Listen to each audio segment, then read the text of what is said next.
Hey guys, Bike here, and I'm back again with another last Epoch build guide video. Before we go any further, the gameplay that you guys are watching right now was taken at Corruption 693. Thank you.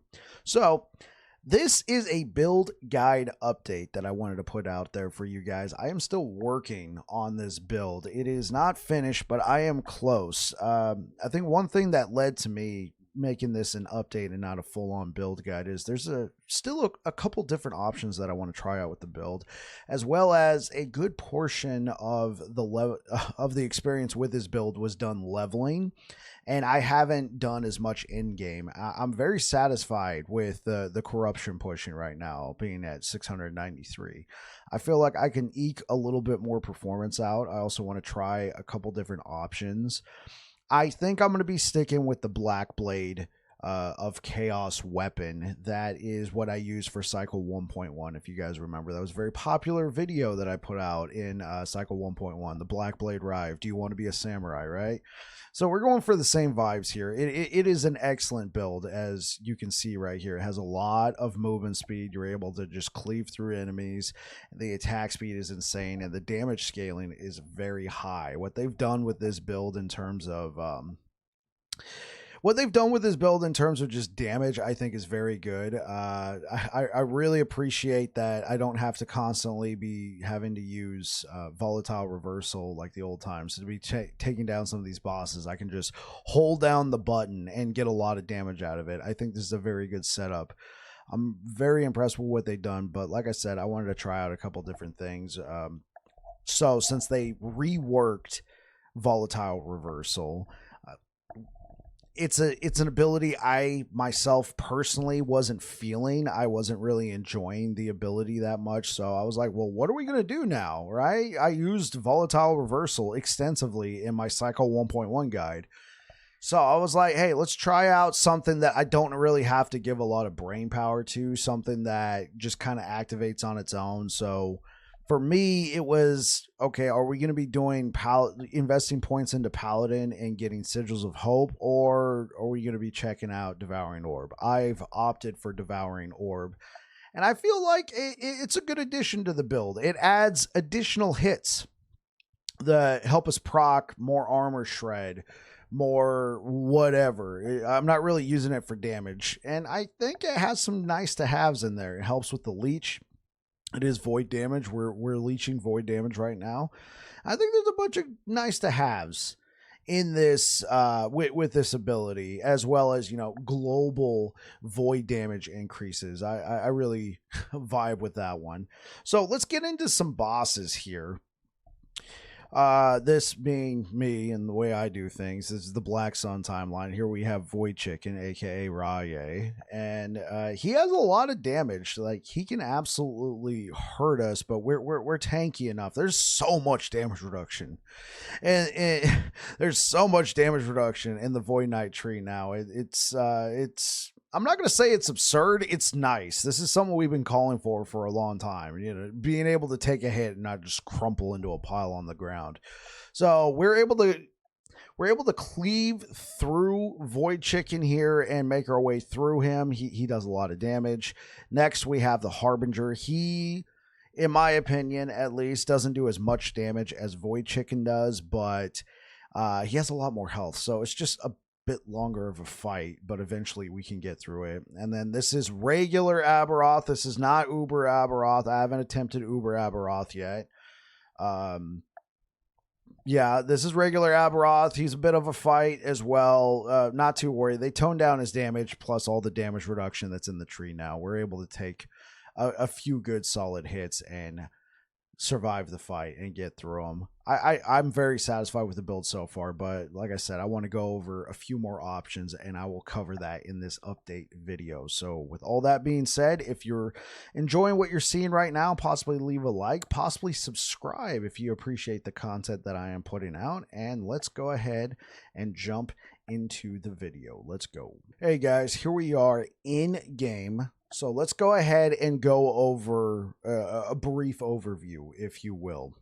What we're going to be doing now is I'm going to give you a demonstration. Then we're going to go over the gear. Then we're going to go over the idols. Then we're going to go over the skills, and then the passive trees. If you guys are interested in just like a quick overview, in the description down below there is a planner, the last Epoch tools, that will have everything that I'm going to be talking about right there. A quick little feature. Go in there, grab it, do what you like. There will also be a loot filter that I'm currently working on. It has not been refined yet. It will be refined for the final build guide, so be sure to loop back around and see what my final thoughts on the build are.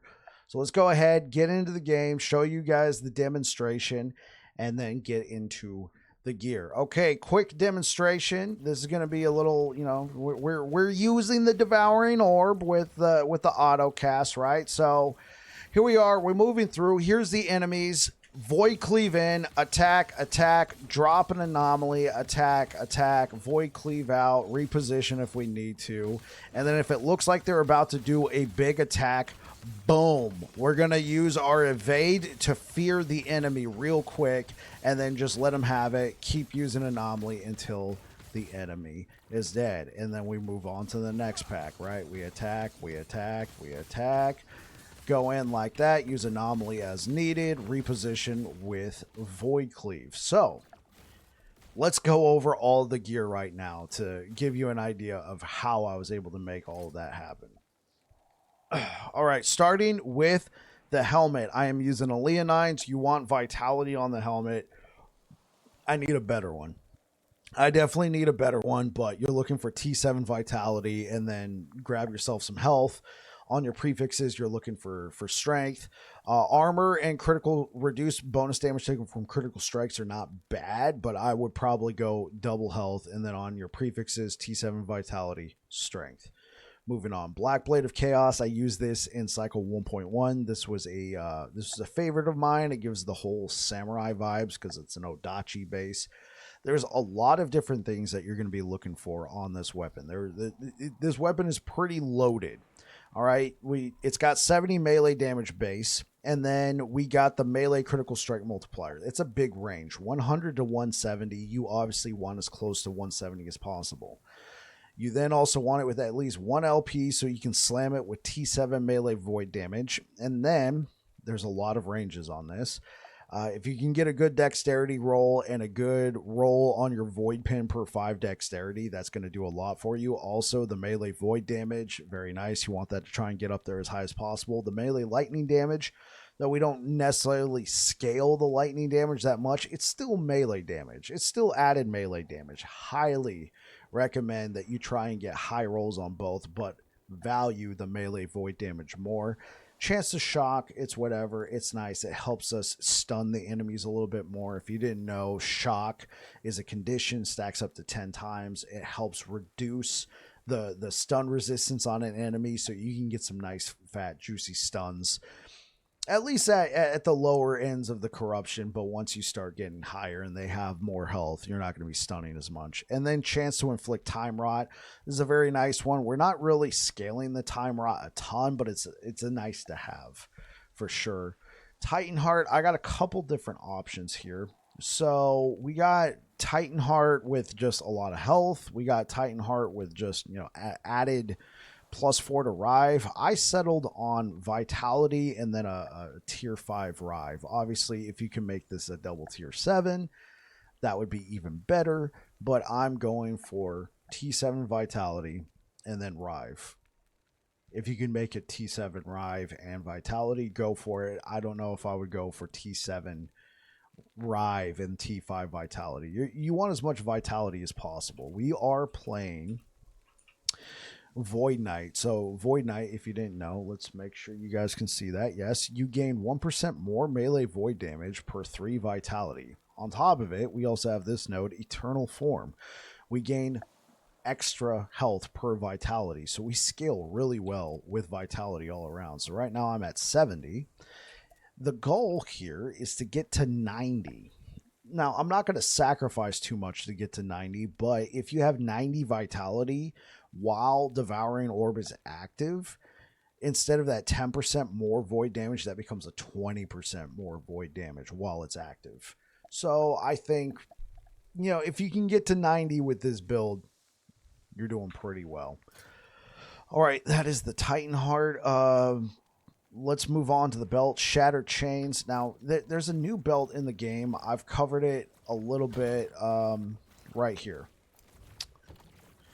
Let's move on back.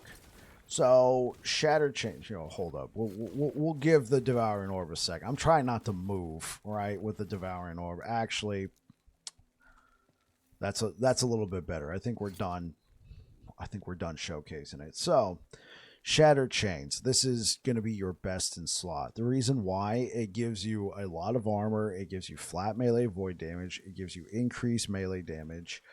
And then the 5% more melee damage per stack of Doom. If you didn't know, Doom is a condition. It is an ailment. It can stack up to 4 times. You have very few ways to proc it. One way is to use the Apathy's Maw Axe, which I thought I had grabbed an Apathy's Maw real quick. Let me show you. I've showcased it. You guys are probably very well aware. This is not a good example of an Apathy's Maw, but this is an Apathy's Maw. So if you didn't know, Apathy's Maw gives us a lot of melee damage, chance to apply Doom, Doom duration, increased melee damage, leech rate. It gives a lot. It's very slow attacking because it is an obsidian axe.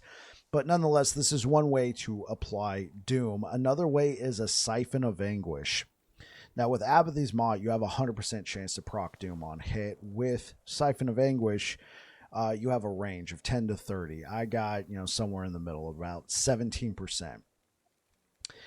So I'm using this to apply Doom. And we get extra chances to apply Doom with Devouring Orb, as well as Healing Hands. So this helps us try and hit those Doom stacks very quick. As you can tell, I hit 4 stacks pretty quick. It'd probably be even faster if I had the Devouring Orb. This allows us to reach a higher threshold of damage much more quickly. Is that a way of saying it? Faster, so to speak. It also helps. Having this many hits also helps us proc our armor shred, all that good stuff. So when we have up to 4 stacks of Doom and ailment, it gives us increased melee damage against the target. When we have Shattered Chains on, it gives us 5% more melee damage per stack of Doom.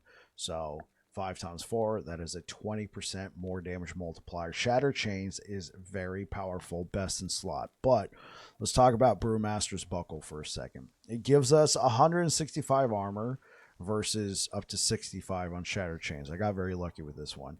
Also gives us more potion slots. Also, it gives us a lot more how do I say this? It gives us a lot more defensive stats than offensive stats.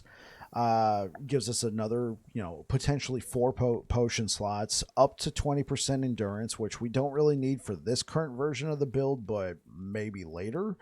And then vitality. This is a huge one. I just told you vitality stacking is very big. This makes Brewmaster's Buckle very compelling. I still think Shattered Chains is the way to go with all the percent increased armor and that potentially 20% more damage with all 4 stacks of Doom. But 14 vitality, divide that by 3. Let's just go with 12. That's 4% more damage. I mean, there is a more damage multiplier in there somewhere because of our passive, plus all the health. Brewmaster's Buckle, it gives us a ton of health. Look at this. Boom. We're over 5,000. All right, I have literally, I made a copy of the same belt and slammed it onto both and got, both the same affixes, right? We have literally the same exact health things, but the vitality that we're getting from the Brewmaster's Buckle, chef's kiss. All right, cool. That is Shattered Chains. Let's move on to the rings. So you have a couple different options. Assuming you're going with Black Blade, which is what I'm recommending, you're going to want a Siphon of Anguish. Now, if you're not using Shattered Chains, then you don't need Siphon of Anguish. Siphon of Anguish has more nice to haves. Let's talk about it real quick. It is a gold ring base, so elemental resistance, very nice. You also get the melee damage leeches health and the void damage leeches health. If you can get a very high roll, this is up to 6% leech, which is enough, in my opinion. You also get the increased movement speed, the leech rate. This is a very loaded ring. It is very good for melee builds in general, even if you are not using Shattered Chains.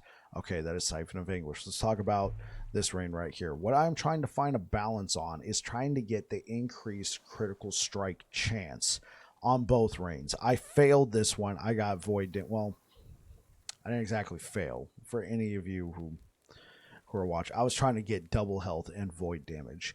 What I should go for now is void damage, critical strike chance, or strength, or double health, whatever. We don't use the attunement. This is kind of a flub. This was my only 3 LP. I wish I held out a little bit longer and went for critical strike chance. I was using a different variation of the build at the time. So what I'm going for right here is T7 critical strike chance. The cold resistance is something I needed, and then health, and then instead of fire damage, I wish that was strength, because that would give me some more armor. You could also go for an ivory rain if you need particular resistances. You can also go for strength instead of critical strike chance. I recommend that. Let's go over a couple different options on top of that. So, like, let's say you don't have a Fingers of the Phantom Mire, or you don't want Fingers of the Phantom Mire. You want to be able to have somewhat of a an evade, but you still want the swiftness. You can go for a Flames of Midnight Rain, right? And it converts your evade into like this quick little teleport. It's not very large, and it's almost like an instant, but it is pretty nice. You could go for a Flames of Midnight, and that could help. Right now, I'm opting for Fingers of the Mire. I played back in beta before evasion was even a thing, so I'm getting used to it again. I'm just using the Void Cleave to reposition. So let's go ahead and throw these back on. But yeah, I recommend a gold rain or a copper rain for some more crit chance if you don't need the resistances, and we'll go from there. Fingers of the Phantom Mire. All right, it gives us increased attack speed, cast speed. We're immune to slow. That's a very nice thing to have. We have swiftness. If you didn't know, swiftness is a condition. Let me take this off. That gives us, I believe, 20% increased movement speed. It's very nice. It's very nice to have. We already have a good amount of movement speed, but I like the swiftness. It's like a perma haste without having to need haste, and then if you have haste, you have even more speed. It's just another condition, right? It's another condition. Let me see if you can read. Swiftness grants you increased movement speed based on character level. So the higher level you are, the more you get, right?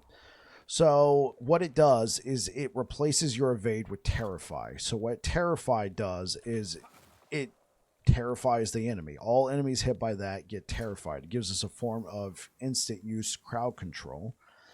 And then enemies that are terrified become feared. And they take anywhere from 10 to 15% more damage for that duration.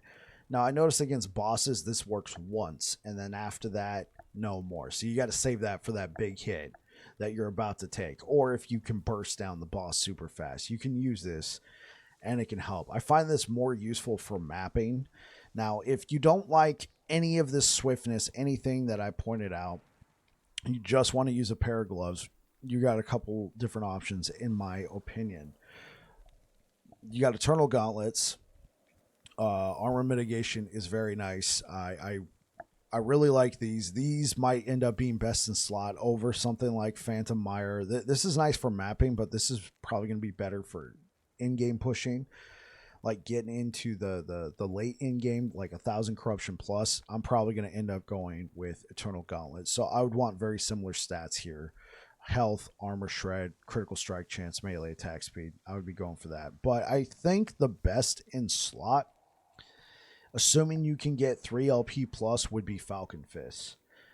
If you didn't know, you might be wondering, why would we be using Falcon Fist? Well, it gives us armor. It gives us endurance. We don't need endurance. We'll go over that in a second. But it inherently has increased melee attack speed, right? 12 to 27%. If you can get, somewhere around 18% plus, that's like a free T6 affix on the melee attack speed. That's like a T6 plus. Going all the way up to 27%. If you can get a 27% and then slam this with a T7 melee attack speed, that's like 2 T7 melee attack speeds that you get for free, as well as you get increased melee fire damage. Now, obviously, we're not using the fire damage a whole lot, but hey, more melee damage is more melee damage.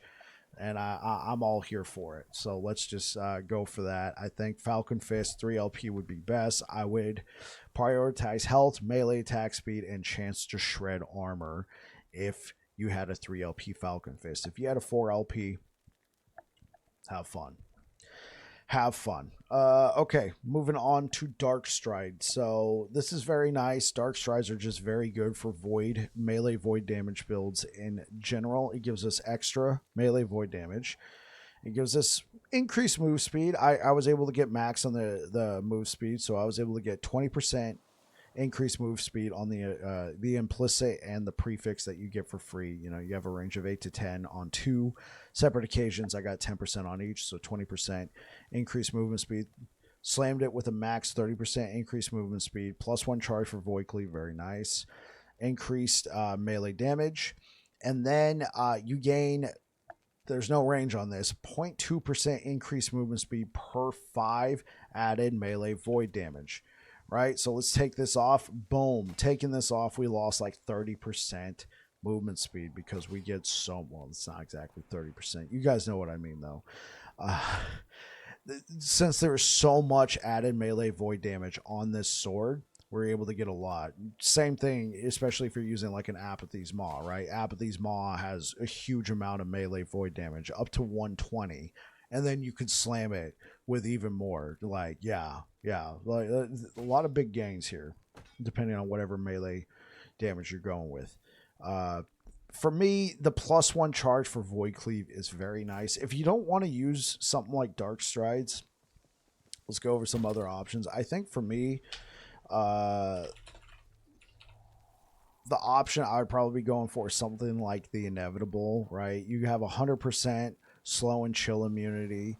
We're not using a Racing Strike with this build, but you can get a lot of movement speed with the build, and on top of it, it's that plus 9 vitality that you would get for free that I think would make this worth it. You can get a lot of movement speed, you can get some vitality, you can go for that. Now, assuming you don't want to use any unique in the boot slot, you would just go for a good old-fashioned pair of Citadel. You go for a good old-fashioned pair of Citadel boots. Not exactly these stats, but, you know, vitality, movement speed, health, boom, you're off to the races. Reduced bonus damage taken from critical strikes is not too bad, especially if you are not using a Leonines. Definitely has a lot of potential. That's what I would go for if you don't want to use that. Okay, so we have talked about everything except these two. So Nihilus, it's called like Nihilus or whatever. I'm gonna keep calling it Nihilus. Great amulet, highly recommend it. Increase health, increase mana, increase movement speed. You can even get, you know, plus to all resistances. I failed that slam, but I failed that roll.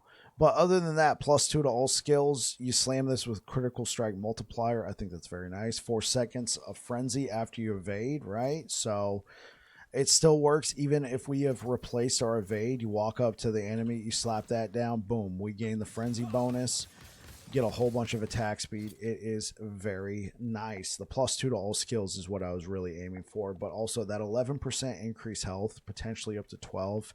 The more armor, the resistances. I think this is a great amulet to have. If you didn't want to use this, I would go off the top of my head, I would go for something like a Bleeding Heart. Right? I would go for something like a Bleeding Heart, or I would go for a what's that? Aurora?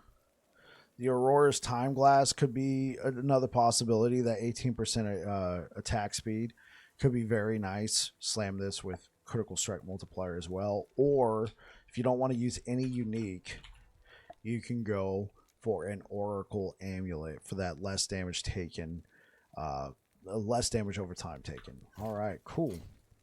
And then let's talk about Anchor of Oblivion.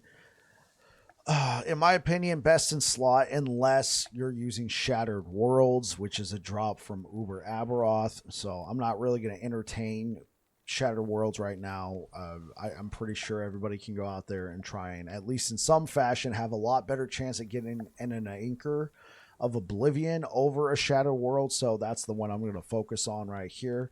So Anchor of Oblivion, 50% critical strike multiplier max. This thing is loaded, right? You want the increased armor. You get the increased void. This is a very nicely rolled one. If you guys can't tell, you get the 40% endurance caps your endurance. You get the endurance threshold, and then the 10 to 14th strength. This thing is lit. Highly recommend critical strike multiplier. You could also go for increases to void cleave. I just found that the critical strike multiplier just felt better overall. All right, that is the gear. But one last thing. Clothel's Needle has the potential to be very good for the build, right? You get a lot of melee critical strike chance already built into the weapon, and then you could potentially get some really nice, up to 4 affixes. The thing is, this is probably the best one I got. It is completely RNG. If you've been by the live streams, you'll know that I've had a hard time getting any sort of Clothel's Needle with anything on it, right? I'm shooting for that melee void damage, and I haven't gotten a single melee void damage. So I'm still on the hunt, but Clothel's Needle could be very good. But I think ultimately everybody Black Blade is very nice. I think the biggest problem is just trying to find a balance with the critical strikes. I think there's definitely a lot of options out there trying to get the right amount of critical strike chance, and you guys will see what I've been doing to try and balance that in the skills section and in the passive trees. But if I could get 2 T7s right here, that would help, and then with the idols, that could help a lot. But that is the gear section. So let's go ahead and talk about the idols. Okay, so essentially you're aiming for 2 heretical, ornate idols, and then you're trying to fill in the gap with anything else, right? So you're going to be prioritizing trying to get any resistances you need as well as vitality, right? You're going to want to try and get these +4, potentially even +5 vitality, health regen, doesn't matter, and then a resistance that you'd need. As you can tell, I got some, but not all. Same thing over here. You're looking for a resistance and then health. Prioritize the resistance and then get health. If you got room for it, you can throw on some of these stout idols and get the critical strike chance and the critical strike multiplier. Could be very nice. All right. Let's talk about what you need from these. So I went for some increased echo damage when a skill echoes. And then I've been trying to get the critical strike chance, critical strike multiplier to go over onto these idols. I haven't gotten it. Second best would be probably health. Health is not too bad. Could be very nice. So I'm going for the echo damage when a skill echoes and increased melee void damage, but also vitality is not too bad either. This one has chance to inflict time rot. I would probably prefer armor shred.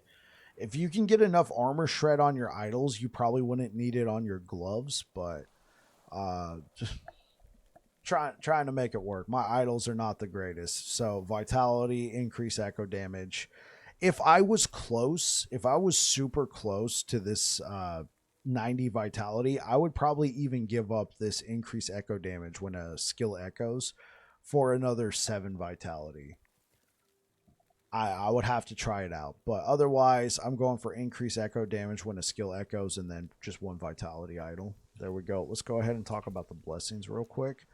So I don't have the greatest blessings. This was a character that I leveled up using alt gear and twink gear, so I kind of just flew by several things. So I don't have a blessing in the Blood, Frost, and Death timeline. That's okay. And I don't have a blessing in the Last Ruin timeline. As you guys can tell, I have not set foot in the Last Ruin timeline, and that's something I'm very proud of.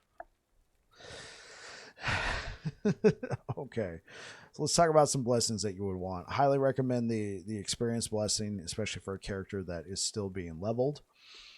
Black Sun timeline, we're going for the critical strike multiplier. I'm trying to get something better than just the basic one, but that's what we're going for. Ending the Storm, I would recommend the lightning blessing. I haven't set foot in this timeline either. I did. I had to kill the boss here. I killed the boss here in normal monoliths, so I was able to get I was able to pick the basic blessing, the blessing that was found by another character. So I was able to get 35%. Oh no, you can get even better. All right, I just realized you can get even better. I'm good on lightning resistance right now, but that's good for me to see. I've been flying through on this character. I gotta go pick out something over there. Reign of Dragons timeline, I recommend the all res, but you could also go for, I guess, melee damage leeches health if you wanted it. I would not recommend it. Go for the all res.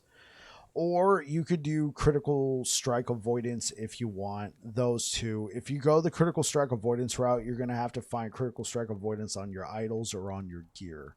Otherwise, I recommend a Leonines, and then you go for the all res. Grand Body of Obsidian. This one's very nice as well. You want the armor. You're going to want to get the armor from the Spirits of Fire timeline. You could also go for... I don't really think there's a point in taking the Frailty Blessing or the Endurance Blessing. The Endurance Blessing might be good if you're not using Anchor of Oblivion, but if you are, there's no point in taking it.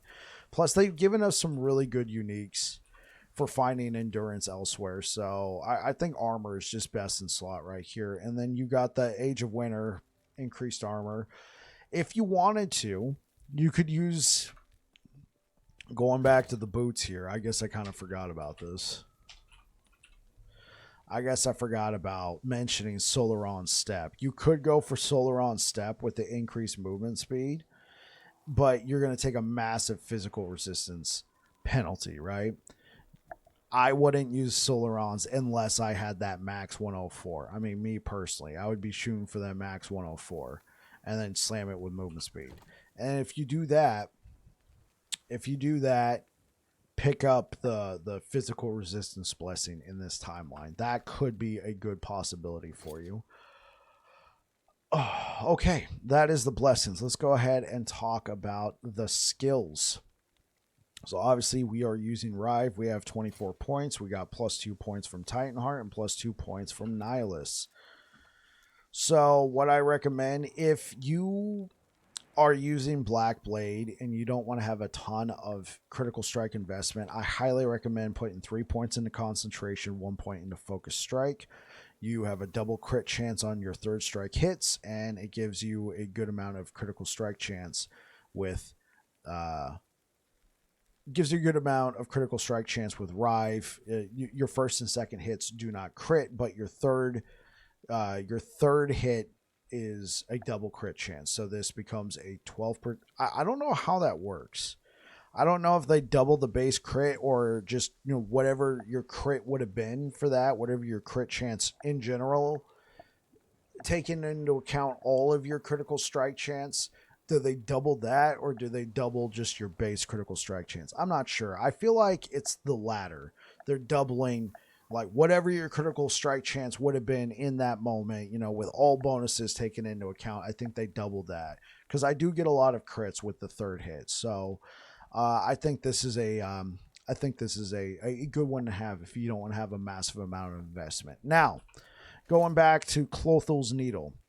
If you have a really good Clothel's Needle, as you can see, it already has good melee critical strike chance on there, especially if you have two, like 100% critical strike chance. Maybe you got some idols. You might not need this, right? You might not need this. Maybe you put a couple points into concentration, but you might not need the focus strike.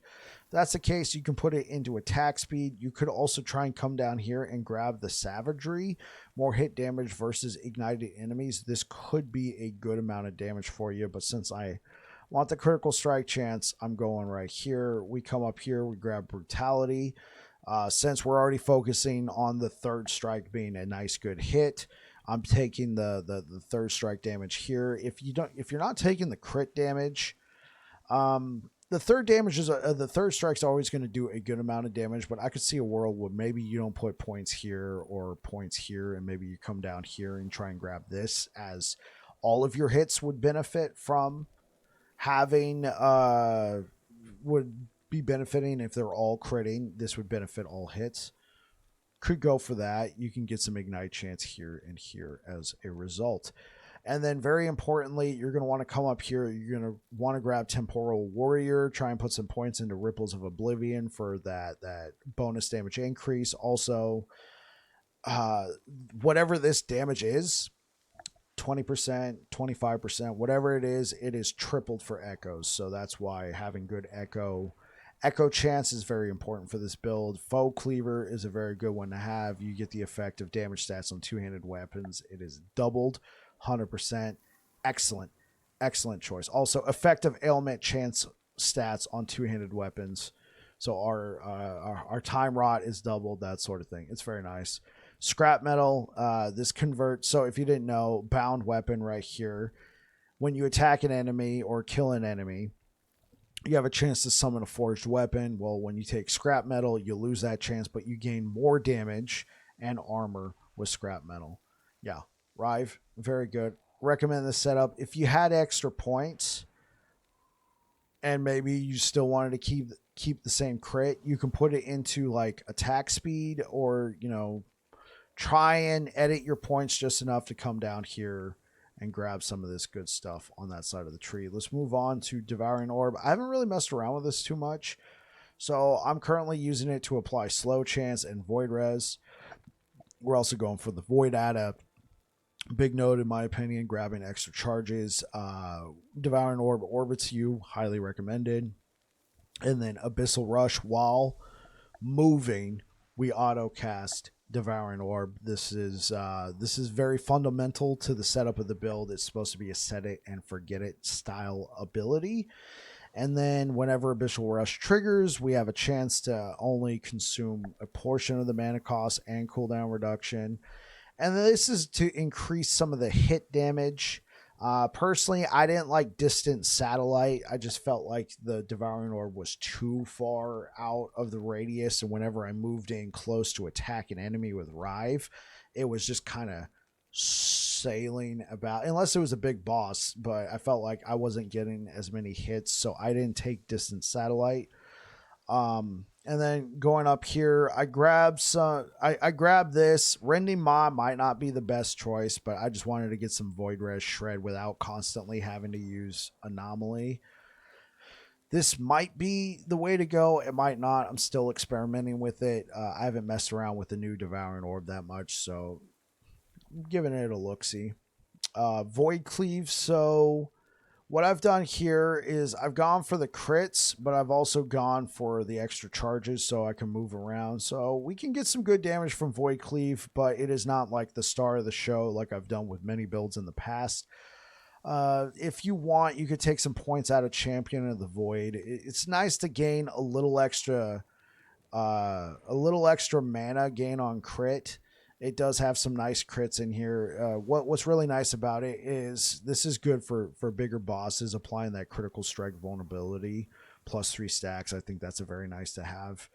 And yeah, I think this is a good setup. It's a good amount of damage as well as traversal. We've converted Void Cleave into a traversal ability with Gravity's Edge, and it adds a little bit to the cooldown, but this is what allows us to, you know, move around. I've used it many times in my builds, and I know many others have, so I'm pretty much assuming that most people see Void Cleave in this build and assume it's our main traversal skill.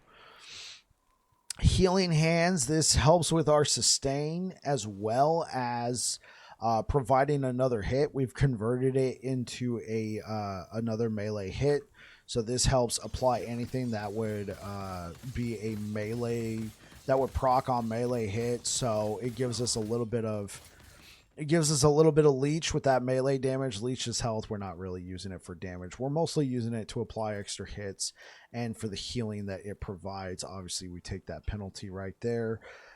We increase the area and we reduce the mana cost with these nodes. And yeah, really nice setup. I'm using Anomaly for the time bubble stuff. I think it's just very strong. I am not taking the crit because I feel confident we have enough crit, but if we wanted to, You would probably have to take points out of either Swift Rest or Mark of Rot to try and bulk up the decimation to get some more points.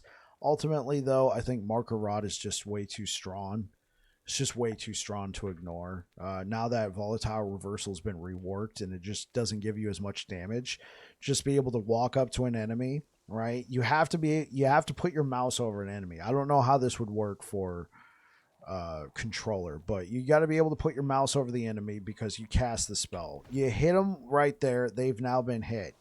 Now we have the time bubble, and for a short duration, which in this case would be 5 seconds, the enemy's going to take 50% increased void damage. This is massive. All right, this did get nerfed. This used to be 100%, but it's the fact that they buffed the damage of everything and then left in stuff like Mark of Rot. This is absolutely nuts. If this survives next season, I will be shocked. I felt like this is what they were trying to do with the rework of Volatile Reversal, was trying to remove these increased damage nodes, but they left it in for for Anomaly for Mark of Rot, so I feel like we have to use that. So Anomaly, it is a how do I put this? Anomaly is normally a combo ability. You use it on the enemies, they disappear off your screen. It looks kind of cool. And then 5 seconds later, they come back. You can bring them back faster, and then you can put all this different stuff on them.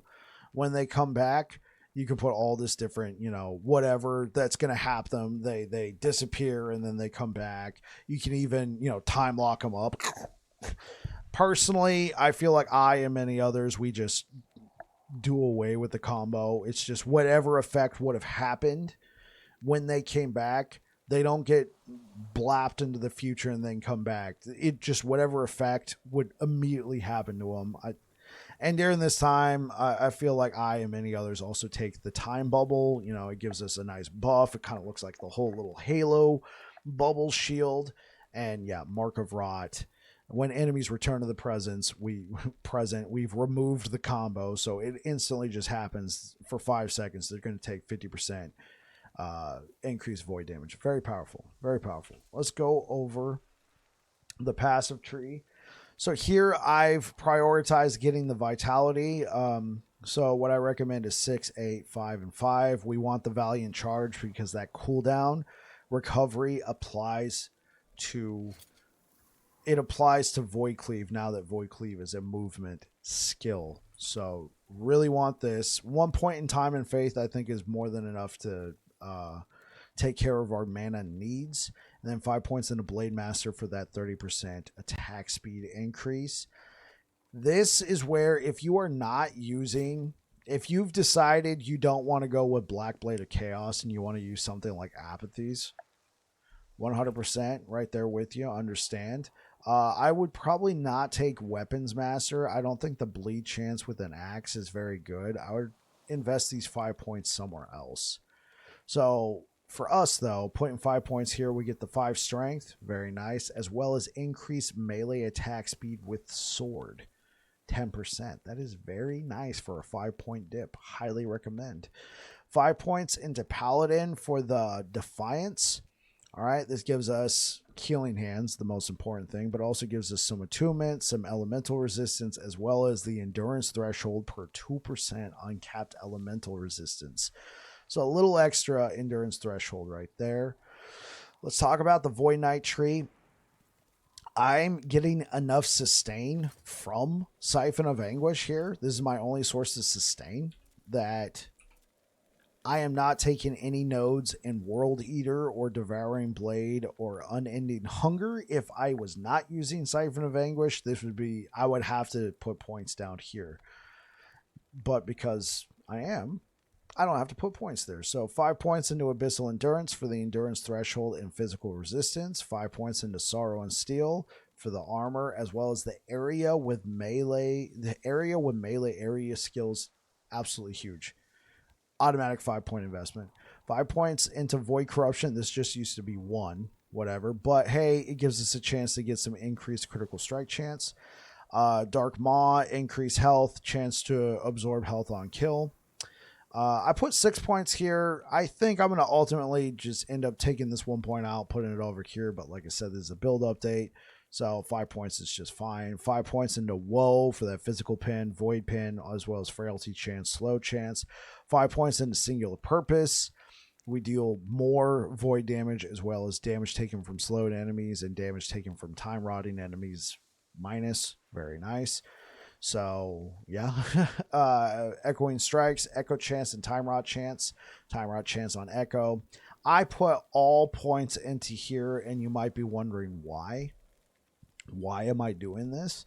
And the reason is I want as much Echo Chance as possible. So let's bring it back over here to Rive. I kind of briefly went over this, right?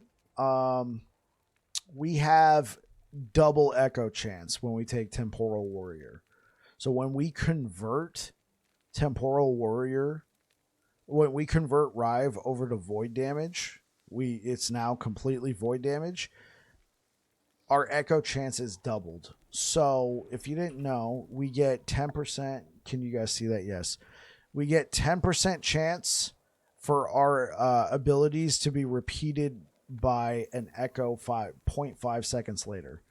And then by taking Echoing Strikes, Time Legion, and yes, even Avatar of Regret, we gain another 30% Echo Chance. And so then when our Echo Chance with Rive is doubled, that becomes 80% chance to echo with Rive. That's why nodes like this are very strong. If we're echoing all the time, that's a lot of extra damage with Rive. On top of it, we're able to take stuff like increase echo damage when a skill echoes. Very nice. Highly recommend all points here, but I could understand there's a bit of a detriment when you put a point into Avatar of Regret. We gain the armor and the echo chance, but we also take reduced attack speed. 4 points into Mortal Cleave. Mortal Cleave is kind of like a fancy kill threshold. Not exactly. Basically, when we hit an enemy that is on low health, we gain Mortal Cleave, which is like a buff.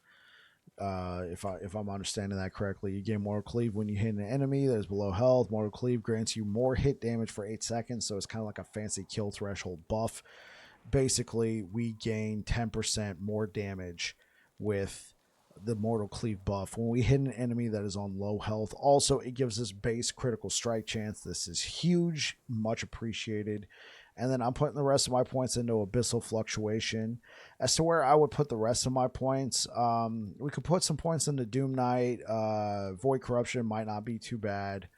I guess you could dip into World Eater if you want, or Abyssal Endurance, or just put the rest of the points into Dread form. The extra 5 points slow effect on you, that's not too bad. But we're already immune to slow because of fingers and then the chill effect. You can go with that if you want, but I'm just taking the damage reduction. You could also put, actually, now that I think about it, you can actually put the points. If we had a full 100 points, we could put them into Temporal Velocity for extra vitality and cooldown reduction. This could be very nice right here. And I believe that is everything. So guys, that is the video. I know this is kind of a long update. I tried to just blast through everything real quick, but I wanted to really buckle down and show you guys how the build is working. Thank you so much for being here. Hopefully this helps, and there will be a full build guide on this in the near future. Thank you very much, guys. Looking forward to other builds that we can be covering. Void Cleaver, Racing Strike, Void Storm Hammers. Really looking forward to these builds. Anyway, you guys take care. Peace out.